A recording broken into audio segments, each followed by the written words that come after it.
से दूसरे स्टेज से अगर आप बात करें, फिर तीसरे स्टेज में जाके हमें असली कहानी की तो किस तरीके से अपनी गति को बढ़ाना है। हालांकि वीकेंडी के पहले 3 सर्कल जो हैं वो अभी भी उसी तरीके के होते हैं, जहां पहला सर्कल एकदम सेम रहता है, दूसरा उसके बाद का शिफ्ट भी सेम, तीसरे सर्कल के बाद थोड़ी कहानी बदलनी शुरू होती है। बट वो तब की बात है, तब तक टीम्स अपने आप को गैदर कर लेती है, अपनी लूट गैदर कर लेती हैं। अगर किसी प्लेयर को हील के ऊपर थोड़ा ज्यादा रिलाई करना है वो सब होता है, लेकिन अभी थोड़ी देर में वो सर्कल हमारे सामने होगा और उस जोन के साथ साथ एक नई कहानी। क्या अभी तक आज के दिन के जो मैचेस हुए उनमें जो टीम्स नीचे हैं, क्या ये वो मैच है जो उन्हें ऊपर लेकर के आ सकता है, या फिर जिन टीम्स ने मोमेंटम पकड़ लिया है ये फिर से वो मैप है जहां पर वो अपनी महारत वापस दिखाएंगे।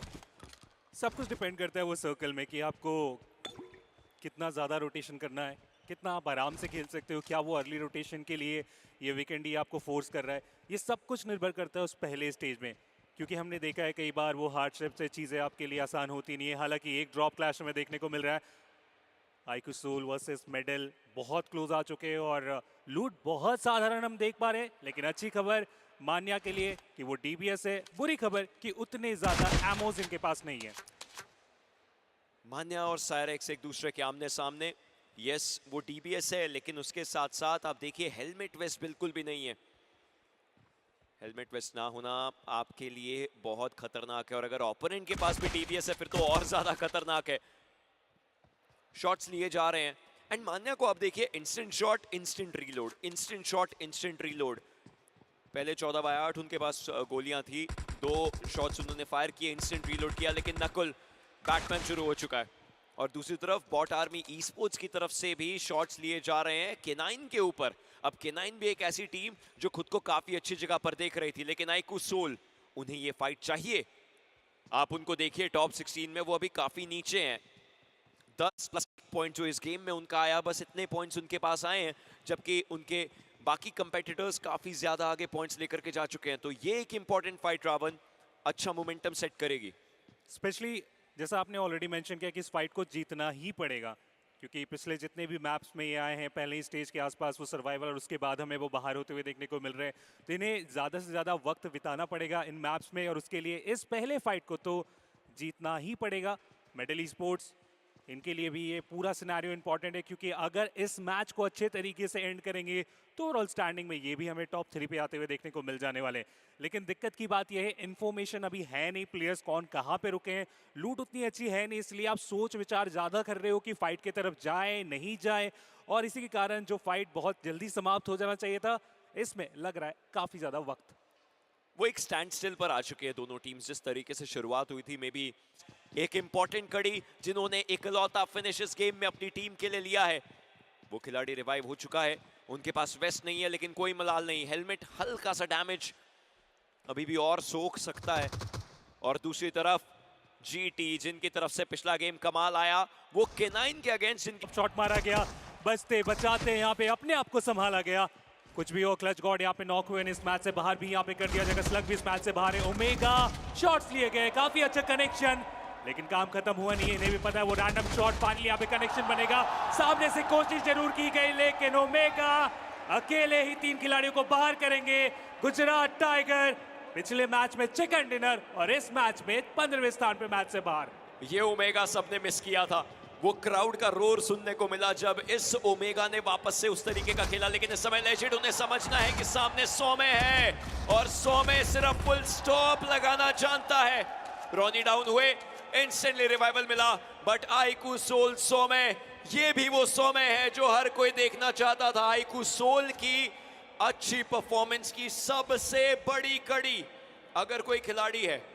आपने रेवनेटिक्स टीएक्स की बात की, ये काफ़ी अच्छा एक पॉइंट मुझे फिर से याद आ गया कि चैलेंज सीजन में आने से पहले, चैलेंज सीजन में इनफैक्ट जब वो थे तो बहुत मुश्किल से क्वालिफाई किए।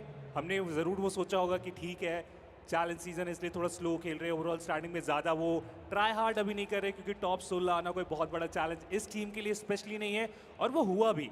लेकिन अब चैलेंज फाइनल में आप आ गए हो, लेकिन जिस तरीके से हमने आपको चैलेंज सीजन में देखा था, चैलेंज फाइनल में भी वही आपको मैं देख पा रहा हूँ। परफॉर्मेंस में अभी तो कुछ खास बदलाव देखने को मिला नहीं है।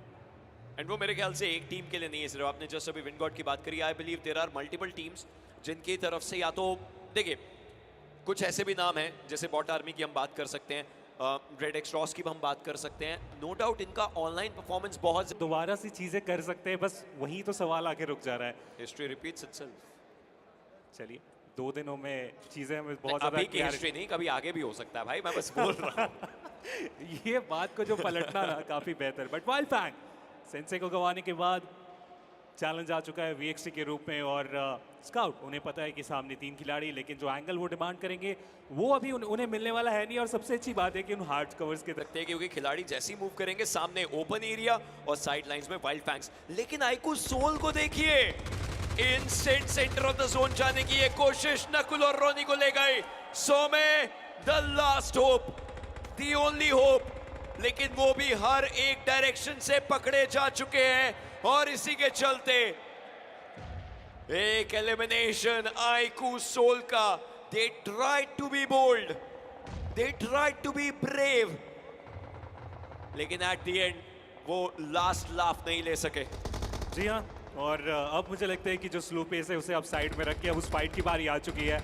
आको को भी ऑप एंड डाउन किया जा चुका है, उन्हें भी काफी आसानी से खत्म कर सकते हैं। लेकिन K9 अभी भी आप देखिए तो वो 100% अटैक नहीं कर रहे, वो थोड़ा पीछे रुक के ग्रेनेड करने पे भरोसा रख रहे हो, जो कि बेहतर है क्योंकि सामने बहुत ज्यादा ओपन सिचुएशन हो सकता है, तो वो आपको परेशान करके जाएगा। पीछे वाइल्ड फैंग को बस मैं देखना चाहता हूँ क्या वो इंटरेस्टेड है इस फाइट में, या वो रोटेशन की तरफ फोकस करेंगे या इंतजार करना वहां पे ठीक समझने वाले K9। इन्हें भी इस फाइट को जल्द से जल्द समाप्त करने की जरूरत पड़ेगी क्योंकि 6ठा स्टेज आ रहा है और सर्कल का श्रिंक रहेगा, तो ऐसे में दिक्कतें बढ़ सकती है। इस पावर को भी वहां पे टेक डाउन किया जा चुका है। आखिरी खिलाड़ी रेडन, जो कि बहुत इंपॉर्टेंट है अपनी टीम के लिए, लेकिन इकलौता प्लेयर उस K9 के सामने कैसे ही सरवाइव करेगा। K9 के खिलाड़ी आगे जा रहे हैं, निंजा बॉय स्पॉट करने की उनकी कोशिश रेडन को। ओमेगा ये स्मोक्स का इस्तेमाल करते हुए, और बीस्ट पहले गेम का MVP स्लग, वो भी आसपास इनफैक्ट पहले नजर जरूर आ रहे थे, लेकिन उसके बाद से जो टीम के लिए दिक्कतें हुई, उन्होंने उस खिलाड़ी को खोया था। बट अब निंजा बॉय को भी खो सकती है टीम। रेडन बहुत कम उनकी एज पे। फाइनली ओमेगा, ये IGL है और ये IGL पूरी टीम का भार अपने कंधों पे रख के आज भी बोलता है कि अगर मैं हूं तो होगा। और वो परफॉर्मेंस सामने रखी बदसारंग। रेड एक्स रॉस के खिलाड़ियों के लिए बहुत बड़ी दिक्कतें करते हुए, लेकिन उनकी खुद की HP देखिए कितनी ज्यादा कम बची है। पीछे मैं लुसिफर को देख पा रहा हूँ, वो काफी तेजी से और आना चाह रहे थे, लेकिन उनके ऊपर शॉट्स है प्लस प्ले जोन का डैमेज। अब वो आगे आ ना पाए, इसका ध्यान रखा जाएगा अपोनेंट की तरफ से। लेकिन ये पूरा सिनारियो अभी भी उलझा हुआ है, सर्कल में जाना वो ज्यादा जरूरी, लेकिन फाइट तो खत्म करना पड़ेगा, अदरवाइज वो वाइल्ड फैंग आपको बैक स्टैप कर सकते हैं और वो आपके लिए आसान होगा नहीं। दूसरी तरफ निंजे को फिलहाल यहाँ पे डाउन किया जा चुका है। कार्निवल गेमिंग वो भी एक फाइट की तरफ अपने आप को लेके बढ़ते हुए, हेक्टर भी आप देखे साथ देते हुए, एक एक करके टीम चली के प्लेयर्स मुश्किल में फंसते हुए। K9 के ओमेगा उन्हें यहाँ पे परेशान किया जा चुका है। ऐसे में K9 के बचे हुए खिलाड़ी वो कवर फायर देने के लिए एंगल भी नहीं है, ऊपर से आप देखिए गॉड सेंड भी आ गए, तब यहाँ से तो रास्ते पूरे के पूरे बंद हो चुके हैं आपके लिए। गॉब्लिन उनका वेपन जरूर दिख चुका है, अब तो वो पूरा खिलाड़ी दिख चुका है। जस्टिन बिल्कुल सामने के एरिया पर स्पॉट किया है, उन्होंने फाइनल मूवमेंट पर शॉट लिया, लेकिन थोड़ा सा लेट। हालांकि गॉड्रेन 8 फिनिशेस अपने झोले में रख चुके हैं और इसमें कोई और नहीं, जस्टिन पूरा अग्रसर, पूरे तैयार, तैनात, तत्पर। बीस्ट आखिरी खिलाड़ी K9 की तरफ से अभी भी मौजूद, अभी भी बचे हुए। एक थ्रोएबल उन्होंने किया, हालांकि वो रिकोशे हो चुका है, उस डायरेक्शन में वो फेंकना नहीं चाहते थे। सैफ और ट्रेस गॉड जिस तरीके से खेले हैं, चाहे आप ऑफलाइन की बात करें या ऑनलाइन की बात करें, अपनी पूरी टीम का भार अपने कंधों पर रखा है उस खिलाड़ी ने। बट अभी तक उन्होंने जो किया है इन कुछ मैचेस के अंदर, ऐसा लगता है वो अपना अभी भी 100% पोटेंशियल अनलॉक नहीं कर पाए हैं। बीस्ट के पास कोई फर्स्ट एड नहीं है, वो हील बैटल नहीं कर पाएंगे, फाइट के लिए निकलना होगा उन्हें बाहर। 30 सेकंड में मुझे लगता है कि वो वक्त आएगा जब वो वहां से जंप करेंगे और सैफ वो नाम रहेगा जो कि उनके सामने सबसे पहले आएंगे। ग्रेनेड उनके पास जरूर है, अगर वो अच्छे ग्रेनेड वहां पे फेंक पाए तो शायद सैफ को वहां पे परेशान किया जा सकता है, लेकिन जो एंगल आप डिमांड करते हो ग्रेनेड करने के लिए, वो कोशिश क्या कामयाब होगी? जवाब रहेगा ना, क्योंकि सर्कल भी था और बीस्ट भी था और इसी के कारण वाइल्ड फैंग इस मैच से बाहर। 6 टीमें 14 लोग जीवित, अभी भी कुछ भी करके फाइट्स अपने हिस्से में निकालनी होगी। अगर गॉड्रेन ये डेल्टा पीजी खत्म हो चुके हैं, निंजा जॉर्ड वो आखिरी खिलाड़ी है, कुछ भी करके उन्हें फाइट्स निकालनी है, लेकिन इससे पहले कि वो कुछ सोच पाते, कार्निवल अपना 11वां फिनिश उनको बना करके अपने खाते में डबल डिजिट का डंका बजा रही है। 4 टीमें जीवित, कार्निवल के पास विनिंग चांस है, उनके पास मोमेंटम है। क्या वो इस गेम को उस तरीके से तब्दील भी कर पाएंगे? ग्रेनेड्स यहाँ पे फेंके जा रहे हैं वाइल्ड फैंग की तरफ। हालांकि विंड गॉड है, वो नॉक किया, यहाँ पे निकालने में वो कामयाब हो पाएंगे। जवाब फिलहाल ना रहा है और वो पीछे हटना एक अच्छा डिसीजन, क्योंकि सर्कल आप चाहोगे कि आप उसको ज्यादा प्रायोरिटी दो, आपके पास नंबर्स है, आपके पास वो फिनिशेस है, तो सिर्फ और सिर्फ अब यहाँ से कार्निवल का वो प्रयास रहने वाला है कि उस चिकन डिनर को ही अपने पास लेके जाए। रेवनेंट को मैं देख रहा था, उनके 2 प्लेयर्स 2 अलग अलग डायरेक्शन में थे। हालांकि हम उन्हें सामने देख सकते हैं कि थोड़ा डिस्टेंस जरूर से है एक प्लेयर से दूसरे प्लेयर के बीच में। पीछे से वो ग्रेनेड कर रहे हैं विंड गॉड के ऊपर, लेकिन जो कनेक्शन फिलहाल वो चाह रहे हैं वो मिलेगा नहीं। और ये फाइट कितना ज्यादा उलझ चुका है विंड गॉड के लिए। सामने आप जाओगे कार्निवल गेमिंग को पाओगे, पीछे आप हटोगे रेवनेंट को आप पाओगे, तो ऐसे में कोई रास्ता उनके पास बचा नहीं है सिवाय उस वक्त का इंतजार करना, जो कि अगले 10 सेकंड के बाद हमें अगला सर्कल श्रिंक होता हुआ देखने को मिलेगा। ऐसे में रेवनेंट के पास वो प्रेशर रहेगा कि आपको आगे बढ़ना ही पड़ेगा, और ये फायदा हो सकता है विंड गॉड के लिए। 8 सर्कल, 1 मिनट का समय, और वो क्लोजिंग एरिया, क्लोजिंग फेज शुरू हो चुका है। मतलब यस, RNTX को आगे मूव करना पड़ेगा कुछ भी करके।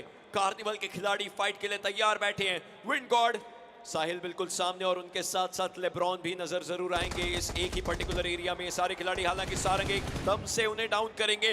वो पिक्सल्स की हेल्प काफी बड़ी हेल्प थी, लेकिन ये सब बातें, ये सारी साउंड ये कार्निवल के पास जा रही है। इंस्टेंटली एक खिलाड़ी को टेक डाउन किया गया है। वाइपर स्पॉट करने की उनकी कोशिश, ये ग्रेनेड सारंग के नाम का हो सकता है। क्या ये परफेक्टली कुक किया गया था? जी नहीं, थोड़ा आगे गया। हालांकि गॉब्लिन अभी भी मौजूद है। Goblin and Grenades, it's a better love story than Twilight. लेकिन अभी भी सोचना ये कि क्या ये ग्रेनेड्स एक्चुअली वो डैमेज कर पाएंगे?